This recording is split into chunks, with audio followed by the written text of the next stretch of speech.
مولانا محمد وعلى آل سيدنا مولانا محمد अपन अपन बने ही जा रे क्यों तो करो अपन जिनी मदेर आशालापन तिनी सोनार मदीना अल्लाहुम्मा सल्ली अला सय्यिदिना मौलाना मुहम्मद व अला आलि सय्यिदिना मौलाना मुहम्मद। जय नह आजकेर এই হঠাৎগঞ্জ টাউন মসজিদ ও মৃত ব্যক্তিদের মাগফিরাত কামনা অর্থে আয়োজিত এই ঐতিহাসিক ইসলামিক জলসার সভাপতির পদে অলঙ্কিত সুনামধন্য মান্যবর সুযোগ্য সভাপতি, আমার খুব কাছের মানুষ, খুব মহব্বতের মানুষ, হযরত মাওলানা আলহাজ তারেকুর রহমান সাহেব দামাত বরকাতুল আলিয়া, আজকের জলসার অতিথিগণ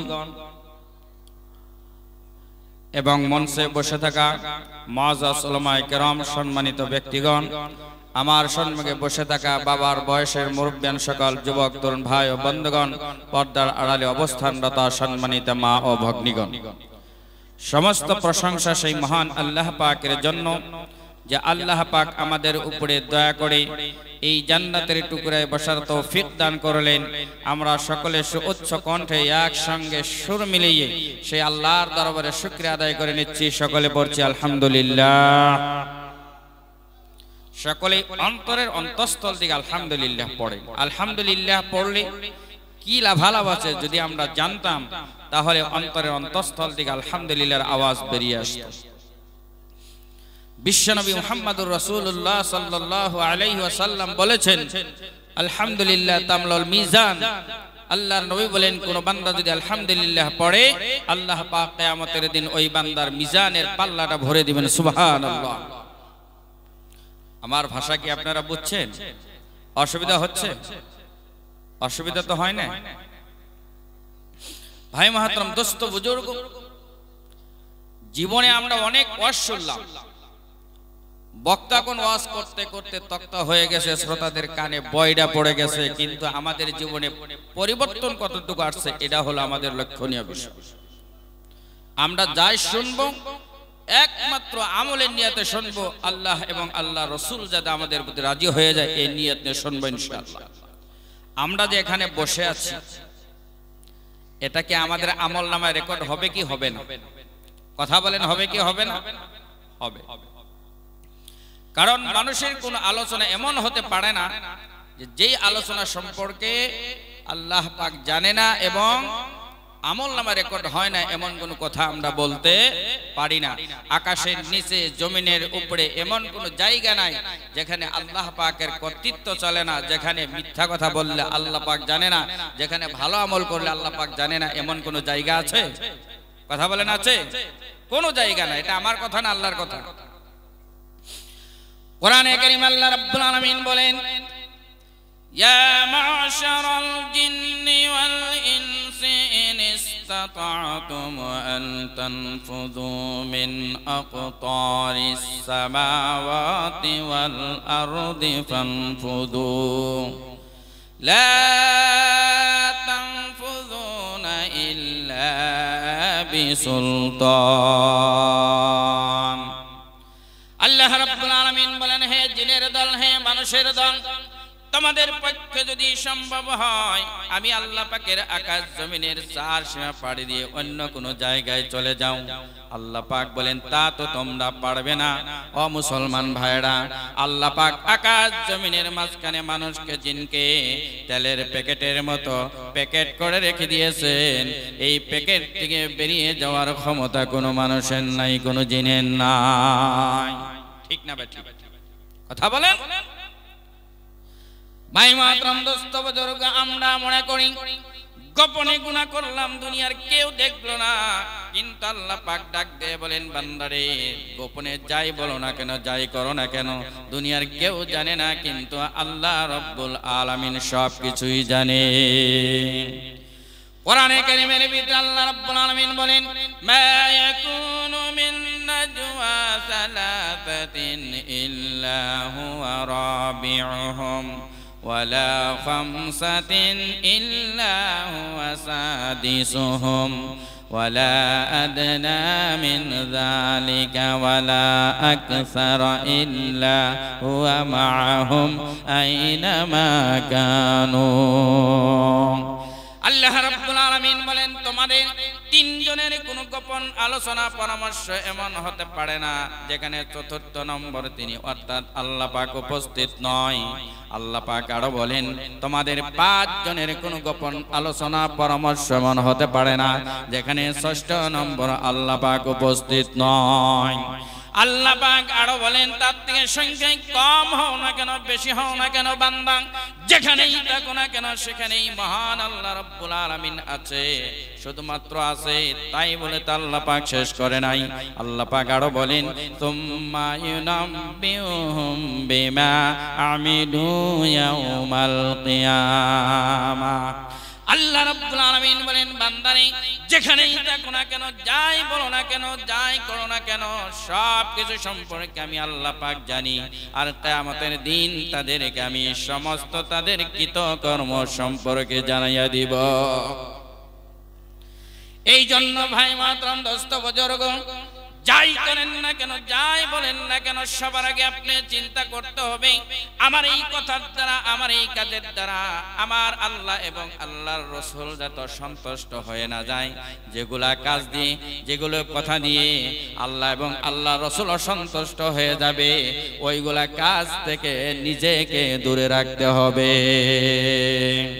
ভাই মাতরম দোস্ত বুজুর্গ আল্লাহ পাক আরো বলেন ইযাতালাক্কাল মুতালাক্কিয়ানি আনিল ইয়ামিনি ওয়া আনিশ শিমালি কাঈদ মা ইয়ালফিযু মিন কাওলিন ইল্লা লাদাইহি রাকীবুন আতীদ। আল্লাহ রাব্বুল আলামিন বলেন বান্দার ডানে এবং বামে দুই কান্দে দুইজন নিয়ন্ত্রণকারী ফেরেশতা নিয়োগ করে দিয়েছি। ও মুসলমান ভাইরা আল্লাহ পাক বলতেছেন বান্দারে তোমার দুই দিকে দুই ফেরেশতা আমি নিয়োগ করে দিলাম। বান্দা এমন কোনো কথা বলতে পারে না যাই নিয়ন্ত্রণকারী ফেরেশতার কাছে রেকর্ড হয় না। আপনারা কি অসুবিধা পাচ্ছেন ভাইরা? অসুবিধা পাচ্ছেন? খারাপ লাগছে? আপনারা যদি উঠে যান তাহলে তো আমি বুঝবো যে আমার কথা আপনারা বুঝতেছেন না বা বুঝতে অসুবিধা হচ্ছে বা ভালো লাগছে না। ভাই মাতরম দোস্ত বুজুর্গ আল্লাহর ভয় যদি দিলের ভিতরে থাকে, যে কোনো জায়গায় যে কোনো সময় সদা সর্বদা সর্বত্রে নিজেকে গুনাহের কাছ থেকে দূরে রাখতে পারবেন। আমার মনে পড়ে গেছে একজন যুবকের কথা। একজন আল্লাহওয়ালা যুবক, দেখতে খুব সুন্দর, বাড়িতে একা একাই থাকে, আর বাড়িতে থাকার জন্য শুধুমাত্র একটাই রুমের ব্যবস্থা। হঠাৎ করে একদিন সন্ধ্যা হয়ে গেছে, অন্ধকার আচ্ছন্ন হয়ে গেছে। এমন সময় সুন্দরী যুবতী রূপসী একজন মেয়ে ওই যুবকের বাড়িতে চলে আসছে। যুবককে ডাক দিয়ে বলে যুবক দিনের প্রহরের অবস্থায় আমার গন্তব্যস্থানে যেতে পারলাম না, বাড়িতে যেতে পারলাম না, দয়া করে আজকাল রাতটা তোমার বাড়িতে থাকার ব্যবস্থা করে দাও। আল্লাহওয়ালা যুবক এবার চিন্তা করে আমি হলাম যুবক, আর উনি হলো সুন্দরী যুবতী, বাড়িতে থাকার জন্য দুইটা ঘরের ব্যবস্থাও নাই, শুধুমাত্র একটা ঘর একটা রুম। এক রুমের ভিতরে সারা রাত যদি একজন যুবক আর যুবতী থাকে তাহলে সত্যি করে বলেন অ্যাক্সিডেন্ট হওয়ার সম্ভাবনা কম না বেশি? কিন্তু আল্লাহওয়ালা যুবক চিন্তা করে, আহারে এত সুন্দরী রূপসী মেয়ে, রাত হয়ে গেছে, অন্ধকার হয়ে গেছে, আমি যদি বাড়িতে থাকার ব্যবস্থা করে না দেই, রাত্রের অন্ধকার রাস্তায় যদি বেরিয়ে যাই, দুষ্ট ছেলেদের চোখে যদি ধরা পড়ে, তার জীবনের সব থেকে দামি বস্তু তার সতীত্ব হনন হয়ে যেতে পারে। এই ভয়ে তার রুমের এক কোণায় সুন্দরী যুবতীর জন্য বিছানার ব্যবস্থা করে দিয়েছে, আর এক কোণায় নিজের জন্য বিছানার ব্যবস্থা করে নিয়েছে। রাত যখন হয়ে গেছে, শয়তান যুবকের মনে প্রবঞ্চনা দেয়, প্রতারণা দেয়, ও যুবক, এই তো সুযোগ পেয়ে গেছো, রুমের ভিতরে শুধুমাত্র দুইজন আছো, মনের আশা তার সঙ্গে পূরণ করে নাও, দুনিয়ার কেউ দেখবে না, দুনিয়ার কেউ জানবে না, তোমার মনের আশা সুন্দরী যুবতীর সঙ্গে পুরা করে নাও।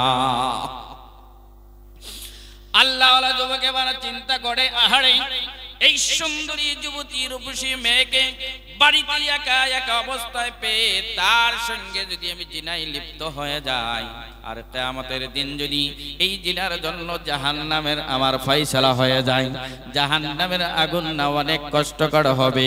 অল্প টেস্ট করে দেখি, পরীক্ষা করে দেখি, এই দুনিয়ার সাধারণ আগুনের তাপ আমি সহ্য করতে পারি কি পারি না। এই কথা মনে করে আল্লাহওয়ালা যুবক একটা বাতি জ্বালাচ্ছে, বাতির আগুনের উপর তার হাতের আঙ্গুল ধরছে, এক পর্যায়ে আঙ্গুল জ্বলে গেছে, চামড়া জ্বলে গেছে, মাংস পর্যন্ত পুড়ে গেছে। আল্লাহওয়ালা যুবক চোখ দিয়ে পানি পড়ে আর চিন্তা করে, আহারে দুনিয়ার সাধারণ আগুনের তাপ, বাতির আগুনের তাপ আমি সহ্য করতে পারি না, আমি যদি জিনায় লিপ্ত হয়ে যাই তাই আমাদের দিন জাহান্নামের আগুনের তাপ আমি সহ্য করতে পারবো না। ভাই মাতরম, দোস্ত বুজুর্গ, আবার যুবক ঘুমানোর জন্য চেষ্টা করছে। আবার যখন রাত গভীর হয়ে গেছে, শয়তান মনের ভিতরে দ্বিতীয়বার আবার প্রবঞ্চনা দেয়, প্রতারণা দেয়, যুবক এই তো রাত আধা হয়ে গেল, রাত শেষ হয়ে গেলেই তো তোমার হাত থেকে এই অপরচুনিটি, মৌকা, সুযোগ চলে যাবে, তুমি তাড়াতাড়ি করে সুন্দরী যুবতীর সঙ্গে মনের আশা পুরা করে নাও।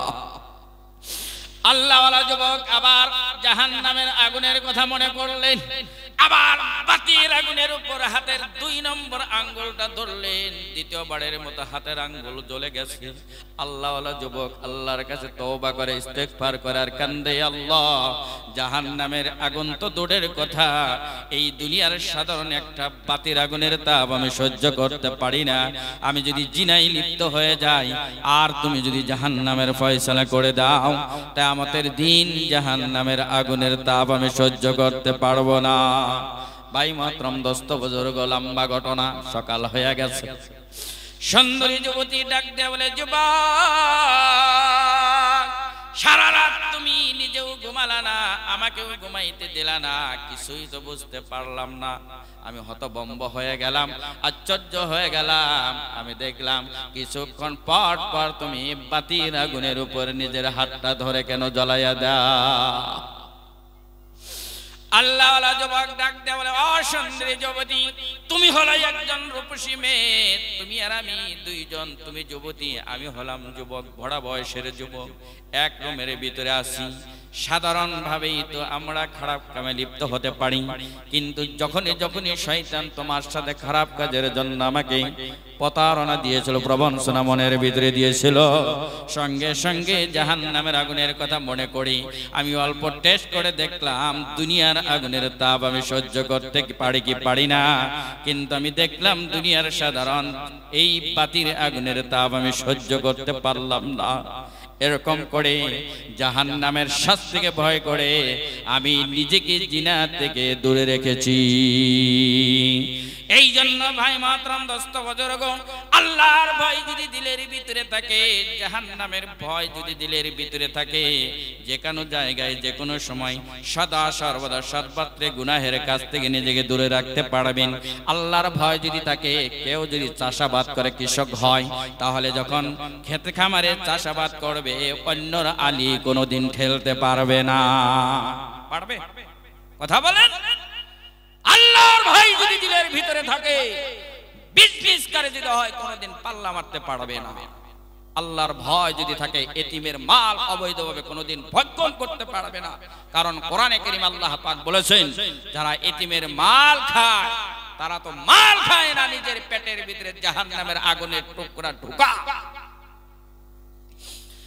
এই জন্য ভাই মাতরম দোস্ত বুজুর্গ, শয়তানের প্রবঞ্চনা থেকে নিজেকে বাঁচাইতে হবে। আল্লাহ পাক আমাদেরকে সৃষ্টি করলেন, কেন সৃষ্টি করলেন? এই কথা যদি কোরআনকে জিজ্ঞেস করা হয়, কোরআন তুমি আমাদেরকে বলে দাও কেন আল্লাহ পাক আমাদেরকে সৃষ্টি করেছেন? কোরআন তার জবাবে বলে, ওয়া মা খালাকাতুল জিন্না ওয়াল ইনসা ইল্লা লিয়াবুদুন। আল্লাহ রাব্বুল আলামিন কোরআনে কারীমের ভিতরে বলেছেন, আমি জিন জাতিকে এবং মানব জাতিকে একমাত্র আল্লাহ পাকের ইবাদতের জন্য সৃষ্টি করেছি। এখন চিন্তা করবেন, মুফতি সাহেব তো মেঘালয় থেকে এসে বলে গেল যে আল্লাহ পাক একমাত্র ইবাদতের জন্য সৃষ্টি করেছে। তাহলে তো চিন্তার বিষয়, আমার পারিবারিক কাজ আছে, ব্যক্তিগত কাজ আছে, আমার সামাজিক কাজ আছে, আমার রাজনৈতিক দায়িত্ব আছে, আছে না না? তাহলে ওগুলা কোন সময় আমি করব? ভাই মাতরম দোস্ত বুজুর্গ, ভালো করে শুনেন, কান খাড়া করে শুনেন, মনোযোগ দিয়ে শুনেন। ইসলাম হলো এমন এক জীবন ব্যবস্থা, পূর্ণাঙ্গ জীবন ব্যবস্থা। আপনি পায়খানা কেমন করে করবেন, পেশাব কেমন করে করবেন, আপনার হাতের নখগুলা কেমন করে কাটবেন, খানা কেমন করে খাবেন, আপনি কেমন করে কি করবেন, সমস্ত শিক্ষা ইসলাম মানুষকে দান করেছে। আল্লাহর নবীর তরিকা অনুযায়ী আমাদের সমস্ত কাজগুলা যদি হয়ে যায়, কাজগুলা আমাদের সব কিছু ইবাদতে পরিণত হয়ে যাবে। একজন মুসলমানের 24 ঘন্টা ইবাদত হয়ে যাবে। শুধুমাত্র একটাই শর্ত হলো, আল্লাহর নবীর জীবন বিধান আমরা অনুসরণ করে আমাদের জীবন পরিচালনা করতে হবে। আল্লাহ রাব্বুল আলামিন যখন আদম আলাইহিস সালাতু ওয়াস সালামকে সৃষ্টি করলেন, সমস্ত ফেরেশতা মণ্ডলীকে হুকুম করলেন, ও ফেরেশতা, তোমরা সকলেই আমার আদমের সম্মুখে সিজদায় পড়ে যাও। আমরা সকলেই জানি, কিন্তু এই ঘটনা আমি এই জন্যই বলছি, এখানে আমাদের জন্য শিক্ষা আছে। সমস্ত ফেরেশতা মণ্ডলী সিজদায় পড়ে গেছে, কিন্তু ইবলিস সিজদা করে নাই। আল্লাহ পাক জিজ্ঞেস করলেন, ইবলিস তুমি কেন সিজদা করলে না? কি বস্তু তোমাকে সিজদা থেকে বিরত রাখলো? খারাপ লাগতেছে ভাইরা? হ্যাঁ, কোরআনে কারীম আল্লাহ রাব্বুল আলামিন বলেন, মা মানাআকা আল্লা তাসজুদা ইয আমারতুক ক্বালা আনা খায়রুম মিনহু খালাকতানি মিন নারিন ওয়া খালাকতাহু মিন তিন। আল্লাহ রাব্বুল আলামিন পবিত্র কোরআনে কারীমের ভিতরে ঘোষণা দিচ্ছেন, আল্লাহ পাক ইবলিসকে জিজ্ঞেস করলেন, ইবলিস সমস্ত ফেরেশতা মণ্ডলী সিজদায় পড়ে গেল, তুমি কেন সিজদা করলে না? দেখেন, আল্লাহর হুকুমের সম্মুখে যুক্তি চলে না। কারণ ইসলাম শব্দের অর্থই হলো আল্লাহর সম্মুখে নিজেকে নত করে দেওয়া, আত্মসমর্পণ করা। যারা আল্লাহর হুকুমের সম্মুখে যুক্তি তুলে ধরে, তারা পরিপূর্ণভাবে ইসলামের গণ্ডির ভিতরে প্রবেশ করতে পারে না। ঠিক না? আল্লাহর সম্মুখে যুক্তি চলে চলে না। শয়তান বলল, রব্বুল আলামিন আমাকে আপনি আগুন দিয়ে সৃষ্টি করেছেন, আর আদমকে আপনি মাটি দিয়ে সৃষ্টি করেছেন। আগুন হলো একটা ঊর্ধ্বমুখী বস্তু, আর মাটি হলো নিম্নগতি বস্তু। ঊর্ধ্বমুখী বস্তু হয়ে আমি নিম্নগতি বস্তুর সম্মুখে কেমন করে সিজদায় পড়তে পারি? এটা একটু অযুক্তি করা লাগে, মোস্ট আনসাইন্টিফিক। আল্লাহ রাব্বুল আলামিন বললেন, শয়তান আমার হুকুমের অবাধ্য তুমি হয়েছ, যাও তোমাকে আমি বিতাড়িত ঘোষণা করলাম, তোমাকে জান্নাত থেকে বহিষ্কার করে দিলাম, তোমার নামটা ফেরেশতার ভিতর থেকে আমি কেটে দিলাম। এবার ইবলিস জান্নাত থেকে বিতাড়িত হয়ে গেল। ওই সময় আল্লাহ রাব্বুল আলামিনের দরবারে 9টা বস্তুর ফরিয়াদ করেছিলেন। জোরে বলেন কয়টা বস্তু? 9টা বস্তু। শয়তান এবার আল্লাহর কাছে ফরিয়াদ করলেন, চেয়ে বসলেন। হাদিস শরীফের ভাষায় আসছে, শয়তান বলল, ইয়া রাব্বি আনজালতানি ইলাল আরদি ওয়া জাআলতানি রাজিমা ফাজআলনি বাইতা ক্বালাল হাম্মাম। শয়তান বলল, রব্বুল আলামিন তুমি আমাকে বিতাড়িত ঘোষণা করলা, জান্নাত থেকে বহিষ্কার করে জমিনে নামাইয়া দিলা, সুতরাং জমিনে তো আমার একটা ঘরের দরকার, তুমি আমার জন্য একটা ঘরের ব্যবস্থা করে দাও। হাদিস শরীফের ভিতরে আল্লাহর পক্ষ থেকে ঘোষণা হয়ে গেল, শয়তান তুমি দুনিয়াতে চলে যাও, তোমার ঘরের ব্যবস্থা আমি করে দিলাম। আল হাম্মাম, গোসলখানা, টয়লেট, বাথরুম, এগুলা শয়তান তোমার ঘর হিসাবে আমি আল্লাহ পাক ঘোষণা করে দিলাম। এখন বলেন, বাথরুমে নিয়ে গিয়ে কি আমরা কেউ থাকতে পারবো? টয়লেটে না যেয়ে কেউ থাকতে পারবো? কেউ থাকতে পারবো না। তাহলে বোঝা যায় শয়তানের ঘরে না গিয়ে কেউ থাকতে পারবেন না, যাওয়াই লাগবে। এখন শয়তানের ঘরে গেলে শয়তান আক্রমণ করবে কি করবে না? কথা বলেন, করবে কি করবে না? আক্রমণ করবে। কিন্তু শয়তানের আক্রমণ থেকে কেমন করে বাঁচবেন, সেই উপায় ইসলাম নামক জীবন ব্যবস্থা আপনাকে আমাকে নবীর মাধ্যমে দান করেছেন। সুবহানাল্লাহ। আল্লাহর নবী দোয়া শিখিয়ে দিলেন, তোমরা যখন টয়লেটে প্রবেশ করবে দোয়া পড়বে, আল্লাহুম্মা ইন্নী আউযু বিকা মিনাল খুবুসি ওয়াল খাবাইস। দোয়ার অর্থ হলো, আল্লাহ আমি তোমার কাছে আশ্রয় চাচ্ছি দুষ্ট শয়তান এবং দুষ্ট জিন্নাতের দুষ্টামি থেকে। মুসলমান ভাইরা ভালো করে শুনেন, এই দোয়া পড়লেও আপনার কাজায় হাজত পুরা হয়ে যাবে। এই দোয়া না পড়লেও পেশাব পায়খানার হাজত আপনার আমার পুরা হয়ে যাবে। কিন্তু পার্থক্যটা কি হবে? দোয়া পড়ে যারা টয়লেটে প্রবেশ করবে তাদের শয়তান কোনো আক্রমণ করতে পারবে না। আর দোয়া না পড়ে যারা টয়লেটে প্রবেশ করবে তারা টয়লেট চলাকালীন অবস্থায় তাদের সঙ্গে শয়তান কুকর্মে লিপ্ত হয়ে যায়। আবার যখন টয়লেট করে আপনি টয়লেট থেকে বের হলেন, তারপরেও একটা সুন্দর দোয়া আল্লাহ পাকের নবীর মাধ্যমে আমাদেরকে শিখিয়ে দিয়েছেন। দোয়া পড়বেন, গুফরানাক আলহামদুলিল্লাহিল্লাযী আযহাবা আন্নিল আযা ওয়া আফানি। আচ্ছা বলেন, পায়খানা যখন জোরে লাগে কষ্ট লাগে কি লাগে? পায়খানা যদি খুব জোরে লাগে আর যদি উপযুক্ত জায়গা পাওয়া না যায়, টয়লেট পাওয়া না যায়, কেমন লাগে? মুরব্বীরা তো বলে পায়খানা জোরে লাগা অবস্থায় যদি কাঁঠাল যদি মাথায় করে নেয়, কাঁঠালের কোষগুলো গন্ধ হয়ে যায়, ঠিক না? এই জন্য ভাই মাতরম দোস্ত বুজুর্গ, পায়খানা করার পর আল্লাহর প্রশংসা করবেন। সমস্ত প্রশংসা সেই মহান আল্লাহ পাকের জন্য যে আল্লাহ পাক কষ্টকর অবস্থা আমার ভিতর থেকে বের করে দিলেন এবং আমাকে আবার সুস্থতা আল্লাহ রাব্বুল আলামিন দান করলেন। সেই আল্লাহ পাকের জন্য সমস্ত প্রশংসা। ভাই মাতরম দোস্ত বুজুর্গ, নবীর অনুসরণ যদি করা যায়, নবীর অনুকরণ যদি করা হয়, মুসলমানের সমস্ত কাজ করলে সওয়াব পাবে। দোয়া পড়ে যদি পায়খানা করেন তাহলে লাভালাভ কি হবে? শয়তানের আক্রমণ থেকে বাঁচতে পারবেন। দোয়া পড়বেন না, শয়তান কুকর্মে লিপ্ত হয়ে যাবে। আবার বের হওয়ার পরে দোয়া পড়বেন।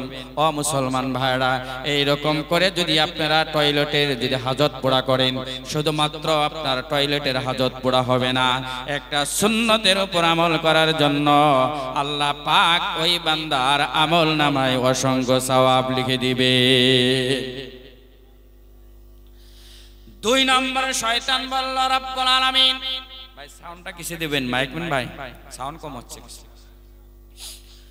দুই নম্বরে শয়তান বলল রব্বুল আলামিন ঘর পাইলাম, কিন্তু আমার তো একটা মজলিসের দরকার আছে, বৈঠকের দরকার আছে, আমার তো জনসভার দরকার আছে, আমার জনসভার করার জায়গার ব্যবস্থা আল্লাহ পাক আপনি করে দেন। হাদিস শরীফ আছে ক্বালা লাসওয়াক, হে শয়তান ওয়া মাজামিউত তুরুক, দুনিয়াতে তুমি চলে যাও, বাজার এবং তিন আলি চার আলিকে তোমার বৈঠকের জায়গা হিসাবে আমি আল্লাহ পাক ঘোষণা করে দিলাম। বিনা প্রয়োজনে যারা বাজারে যায়, হোটেলে চা খায়, আড্ডা দেয়, ভালো কথাই বেশি ব্যস্ত থাকে না সমালোচনায় ব্যস্ত থাকে? বলে কথা বলে, বাস্তব না বাস্তব? বিনা প্রয়োজনে এখানে হয়তো না, আমাদের আসামের অবস্থা খুবই খারাপ। রাত যখন 10টা পার হয়ে যায়, হাট্টা কাট্টা যুবক, হাতে একটা শয়তানের, সকলের কাছেই মোবাইল হাতে নিয়ে তিন আলি চার আলিতে দেখবেন এমনিই বসে তারা খারাপ বস্তু দেখে কি দেখে না? যারা বিনা প্রয়োজনে বাজারে বসে আড্ডা দেয়, যারা বিনা প্রয়োজনে তিন আলিতে চার আলিতে বসে আড্ডা দেয়, তারা শয়তানের বৈঠকে অংশগ্রহণ করে। বিনা প্রয়োজনে ইশার পর কথা পর্যন্ত বলা যাবে না। যদি প্রয়োজন নাই, আপনার খানা শেষ ইশার নামাজ পড়ে আপনি ঘুমায় যান, আপনার মনের ভিতরে নিয়াত হবে আল্লাহ সকাল যখন হয়ে যাবে ফজরের সময় তুমি আমার চোখটা খুলে দিও, ফজরের নামাজ আবার জামাতে পড়বেন, সারা রাত ঘুমালেও আল্লাহ পাক নফল নামাজের সব আপনার আমল নামায় লিখে দিবেন। সুবহানাল্লাহ। এবার 3 নম্বরে শয়তান বলল রব্বুল আলামিন ঘর পাইলাম, বৈঠক পাইলাম, ফাজআলনি তুআমান, রব্বুল আলামিন আপনি আমার রুজি রোজগারের ব্যবস্থা করে দেন, আমি খাবো কি, আমার খাবার ব্যবস্থা আপনি করে দেন। আল্লাহ পাকের তরফ থেকে ঘোষণা হয়ে গেল মালা ইযকারুসমুল্লাহি আলাইহি, হে শয়তান তুমি দুনিয়াতে চলে যাও, যারা আমি আল্লাহর নাম না নিয়ে খানা খাবে, ওই খানাটা শয়তান তোমার খানা হয়ে যাবে। এখন তরকারি যদি ভালো হয়, সবজি যদি ভালো হয়, দোয়া পড়ার কথা কি মনে থাকে? মনেই থাকে না। অনেকে আমরা দোয়া না পড়ে খানা শুরু করে দেই। যারা খানা খাওয়ার সময় দোয়া পড়ে না, হাদিস শরীফ আছে তাদের খানার সঙ্গে শয়তান শরীক হয়ে যায়। যেহেতু আল্লাহ পাক একমাত্র ইবাদতের জন্য সৃষ্টি করেছেন, কেমন করে মুসলমানদের 24 ঘন্টা ইবাদত হবে সেই সিস্টেম আল্লাহ পাক দান করে দিয়েছেন। খানা যখন মুসলমানের সম্মুখে আসবে, সঙ্গে সঙ্গে দোয়া পড়বে আল্লাহুম্মা বারিক লানা ফিমা রাযাকতানা ওয়া কিনা আযাবান নার। হে আল্লাহ তুমি যা রিজিক দান করেছো তার ভিতরে আমার জন্য তুমি বরকত দান করে দাও, আর আমাদেরকে জাহান্নাম থেকে তুমি মুক্তি দাও। আবার যখন খানা শুরু করবেন বিসমিল্লাহি ওয়া আলা বারাকাতিল্লাহ পড়ে খানা শুরু করবেন, দোয়া পড়ে আল্লাহর নাম নিয়ে খানা খাইলেও পেট ভরবে, দোয়া না পড়েও খানা খাইলেও কিন্তু খাওয়ার পর পেট ভরবে। ঠিক না ঠিক? পার্থক্যটা কি হবে মুসলমান ভাইরা? জানি সকলেই কিন্তু আমলের অভাব, এই জন্য কোনো বড় বিষয় আমি ওয়াজ করছি না, ছোট্ট ছোট্ট বিষয় নিয়ে ওয়াজ করছি। আমল করবেন, আল্লাহ পাক কপালটা ধন্য করে দিবে। পার্থক্যটা হবে যারা দোয়া পড়ে খানা খাবে, সুন্নতের উপর আমল করার জন্য আল্লাহ পাক তার আমল নামায় অসংখ্য সওয়াব লিখে দিবে, পেটও ভরবে, সওয়াব কামাবে। আর যারা দোয়া পড়বে না তাদের সঙ্গে খানায় শয়তান শরীক হয়ে যাবে। খানা খাইলে শক্তি হবে, শক্তি থাকলেই তো আল্লাহ পাকের ভক্তি হবে। আপনার শক্তি হওয়ার মাধ্যমে যদি শয়তান সঙ্গী হয়ে যায়, তাহলে ওই শক্তি দিয়ে আল্লাহর ভক্তি করার ইচ্ছা যাবে না। কথা ঠিক না ঠিক? বুঝতেছেন ভাইরা? অসুবিধা মনে হয় কিছু কিছু পাইতেছেন না? এই জন্য মুসলমান ভাইরা খানা খাওয়ার সময় দোয়া পড়বেন, খানা খাওয়া যখন শেষ হয়ে গেল তাও দোয়া পড়বেন। যদি নিজের বাড়ি দিয়ে খানা খাচ্ছেন তাহলে দোয়া পড়বেন আলহামদুলিল্লাহিল্লাযী আত'আমানা ওয়া সাকানা ওয়া জা'আলানা মিনাল মুসলিমিন। অন্যর বাড়িতে দাওয়াত খেয়েছেন, তাও ইসলাম যাতে আপনার আমল হয়ে যায়, সওয়াব যাতে কামাইতে পারেন, দোয়া শিখিয়ে দিয়েছেন। আল্লাহুম্মা আত'ইম মান আত'আমানি ওয়াসকি মান সাকানি ওয়াজআলনি মিনাল মুসলিমিন।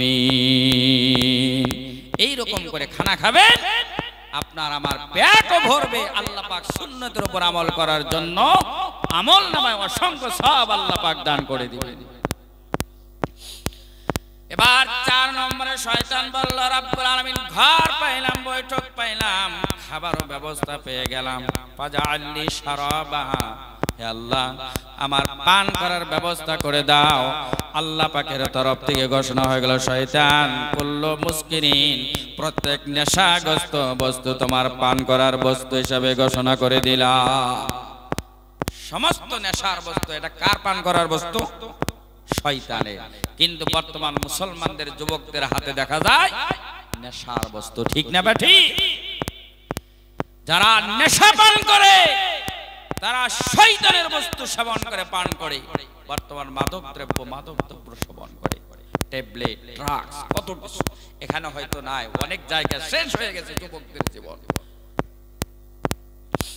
কোরআনে কারীম আল্লাহ রাব্বুল আলামিন বলেন, ইয়া আইয়ুহাল্লাযীনা আমানু ইন্নামাল খামরু ওয়াল মাইসিরু ওয়াল আনসাবু والأزلام رجس من عمل الشيطان فاجتنبوه لعلكم تفلحون।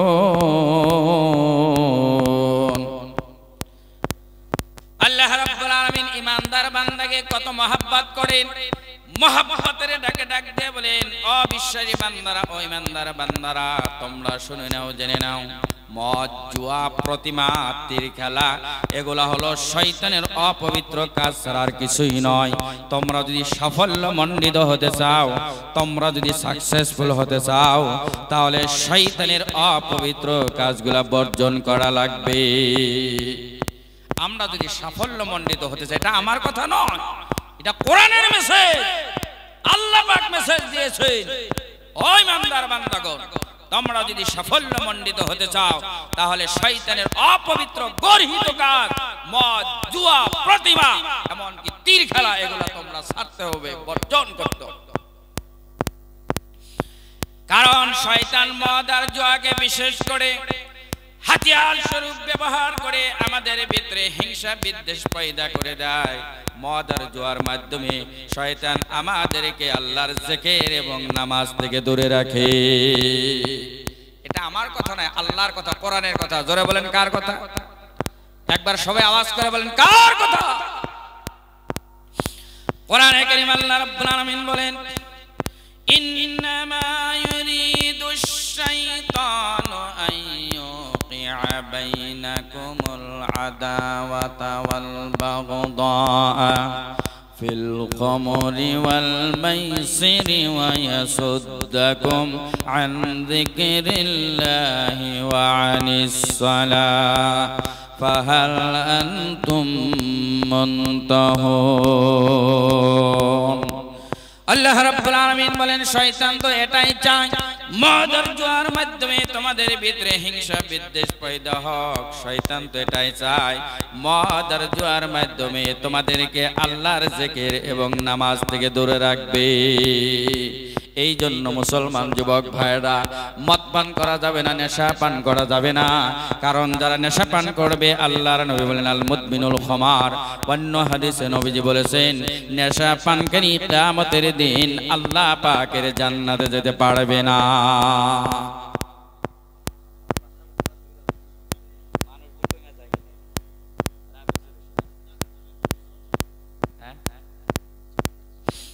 এই জন্য মুসলমান ভাইরা, মদ পান যারা করবে তাদেরকে ভয়ানক শাস্তি কিয়ামতের দিন আল্লাহ পাক দিবে। শুধুমাত্র মদ নয়, যারা নেশা পান করবে কেমন শাস্তি দেওয়া হবে। হাদিস শরীফের ভিতরে আল্লাহর নবী বলছেন, এই দুনিয়াতে এক শ্রেণীর মহিলা আছে যারা নিজের রূপ সৌন্দর্য লজ্জাস্থান বিক্রি করে টাকা উপার্জন করে। বেশ্যা আছে না নাই দুনিয়াতে? কথা বলেন, আছে না না? আল্লাহ নবী বলেন কিয়ামতের দিন আল্লাহ পাক ওই বেশ্যা মহিলার লজ্জাস্থান থেকে অপবিত্র মলমূত্র নিজরা জারি করে দিবে। ওই মলমূত্র এত দুর্গন্ধপূর্ণ হবে, যারা জাহান্নামের আযাবে পড়ে থাকবে তাদের নাকে যখন ওই দুর্গন্ধ ধরা পড়বে, জাহান্নামের আযাব থেকে ওই দুর্গন্ধর কষ্টটাই বেশি কষ্ট মনে করবে। জাহান্নামের বড় আযাব কি এটা বলে শেষ করা যাবে? শেষ করা যাবে না। জাহান্নামের অবস্থা তো এমন হবে, কোরআনে আল্লাহ পাক বলেছেন তাকাদু তামাইয়াজু মিনাল গায়, জাহান্নামের আগুনের ক্রোধে নিজেই যেন ফেটে যাবে এমন অবস্থা হবে। হ্যাঁ, জাহান্নামের সবথেকে হালকা আযাবটা কি হবে এটা হাদিস শরীফের ভিতরে পাওয়া যায়। জাহান্নামের ভিতরে সবথেকে হালকা আযাব দেওয়া হবে বিশ্বনবী আখির নবী রাহমাতুল লিল আলামিনের আপন চাচা খাজা আবু তালিবকে। কারণ খাজা আবু তালিব নবীকে এত মহব্বত করেছে, এত মহব্বত করেছে, ঈমান আনে নাই। তারপরেও নবীজিকে যখন মক্কার কাফেররা একটানা 3 বছর জেলে আবদ্ধ করে রেখেছিলেন, নবীর মহব্বতে আবু তালিব নবীর সঙ্গে জেল যন্ত্রণা পর্যন্ত কেটেছে। এখান থেকে একটা শিক্ষা নিতে হবে, শুধুমাত্র নবীকে মহব্বত করলে কিয়ামতের দিন জাহান্নাম থেকে বাঁচা যাবে না। মহব্বত করার সাথে সাথে নবীর অনুসরণ করতে হবে। অনুসরণ ছাড়া যদি কেউ শুধু মহব্বত করে, নবীর মহব্বত কিয়ামতের দিন বাঁচাইতে পারবে না। অনুসরণ লাগবেই লাগবে। আবু তালিব যে মহব্বত দিয়েছে এ কি সাধারণ মহব্বত? একটানা 3 বছর জেলে আবদ্ধ হয়ে থাকা সাধারণ কথা? ওই আবু তালিব যখন মৃত্যু শয্যা বিছানায় পড়ে আছে, নবীজি বেকরার হয়ে গেছে। নবীজি চিন্তা করে, আহারে আমার চাচা আমাকে এত ভালোবাসা দিয়েছে, এত মহব্বত করেছে, আমার চাচা আমাকে যতই মহব্বত করুক না কেন, ঈমান ছাড়া যদি বিদায় হয়ে যায় কিয়ামতের দিন জাহান্নামী হয়ে যাবে। বেকরার হয়ে গেছে, চলে গেছে চাচার কাছে। হাদিস শরীফের ভিতরে আসছে, চাচাকে ডাক দেয় বলি, কুল ইয়া আম্মি লা ইলাহা ইল্লাল্লাহ আশহাদু বিহা ইনদাল্লাহ। হে আমার চাচা, আপনি একবার ঈমানের ঘোষণা দেন, জান্নাতে নেওয়ার জন্য কোনো সাক্ষীর প্রয়োজন যদি হয়, আমি স্বয়ং নবী চাচা আপনার জন্য সাক্ষী হয়ে যাব। ভাই মাতরম দোস্ত বুজুর্গ, কিতাবের ভিতরে পাওয়া যায় আবু তালিব ঈমান গ্রহণ করার জন্য মন মানসিকতা তৈরি করেছেন, কিন্তু কি হবে, পিছন দিকে আবু জেহেল দাঁড়ায় আছে। আবু জেহেল ডাক দিয়ে বলে, আবু তালিব, সারা জীবন বাপদাদার ধর্মের উপরে তুমি টিকে থাকলা, মৃত্যুর সময় যদি ভতিজার দিন মেনে দুনিয়ার থেকে চলে যাও, মানুষ তোমাকে কাপুরুষ বলবে, মানুষ তোমাকে নিয়ে সমালোচনা করবে। এবার আবু তালিব লম্বা ঘটনা, সর্বশেষ ঘোষণা দিলেন, ওয়ালা মিল্লাতে আব্দুল মুত্তালিব, আমি আমার বাপ দাদার ধর্মের উপরে টিকে থাকলাম। এবার আবু তালিবের মৃত্যু হয়ে গেল, কবর খনন করা হয়ে গেল, কবরে রেখে দেওয়া হলো, মাটি দেওয়া হলো, দফনের কাজ শেষ হয়ে গেল। বিশ্বনবীর মনটা এখনো শান্ত হয় নাই। আল্লাহ রাব্বুল আলামিনের দরবারে চাচার জন্য ক্ষমা প্রার্থনা করার জন্য মনের ভিতরে মনস্থ করলেন, যতক্ষণ পর্যন্ত আমার আল্লাহ পাক আমাকে নিষেধ করবে না, আমার চাচার জন্য আল্লাহ পাকের দরবারে আমি ক্ষমা প্রার্থনা করব। এখনো কিন্তু ক্ষমা প্রার্থনা করে নাই, শুধুমাত্র মনে মনে আশা পোষণ করেছে। আল্লাহ পাক সঙ্গে সঙ্গে কোরআনে কারীমের আয়াত নাজিল করে দিয়েছে। আল্লাহ রাব্বুল আলামিন বলেন, মা কানা লিন-নাবিয়্যি ওয়াল্লাযীনা আমানু আন ইস্তাগফিরু লিল-মুশরিকিনা ওয়ালাউ কানু উলি কুরবা। আল্লাহ রাব্বুল আলামিন বলেন, নবীর জন্য, ঈমানদারের জন্য এটা শোভনীয় নয়, জায়েজ নয়। নবী হয়ে ইমানদার হয়ে একজন মুশরিকের জন্য আমি আল্লাহর কাছে ক্ষমা প্রার্থনা করবি, যদিও সেও আত্মীয় হোক না কেন, আত্মীয় যতই হোক না কেন, নবী হলেও যদি ঈমান নাই তার জন্য আল্লাহর দরবারে ক্ষমা প্রার্থনা করলে কবুল হবে না। তাহলে আপনি আর আমি কোন ক্ষেতের মূলে, কোন ক্ষেতের গাজর, কোন ক্ষেতের ফসল? নবীর অনুসরণ যদি না থাকে কিয়ামতের দিন বাঁচতে পারবে? পারবে না। একদিকে আবু তালিব শুধু মহব্বত করেছে, অনুসরণ করে নাই, আর একদিকে আবু বকর নবীজিকে মহব্বত করেছে, তার সঙ্গে অনুসরণও করেছে। কেমন অনুসরণ করেছে, মহব্বত কেমন মহব্বত দিয়েছেন, লম্বা ঘটনা, সময় নাই বিস্তারিত আমি বলতে পারবো না। মক্কার লিডার, মক্কার সর্দারগণ, নেতাগণ যখন দারুন নাদওয়া নামক সেই যুগের সংসদে এবার রায় পাশ করে দিলেন আবু জেহেলের নেতৃত্বে, প্রত্যেক গোত্র, প্রত্যেক খানদানের যুবকেরা রাত্রের অন্ধকারে মুহাম্মাদের ঘরটাকে ঘেরাও করবে। সকাল বেলায় মুহাম্মদ যখন ঘর থেকে বের হবে, হাতের খোলা তরবারি দিয়ে মুহাম্মদকে জন্মের মতো দুনিয়ার থেকে বিদায় করে দেওয়া হবে। বুদ্ধি করেছে, প্রত্যেক খানদান, প্রত্যেক বংশর যদি যুবক থাকে তাহলে নাউজুবিল্লাহ মুহাম্মদকে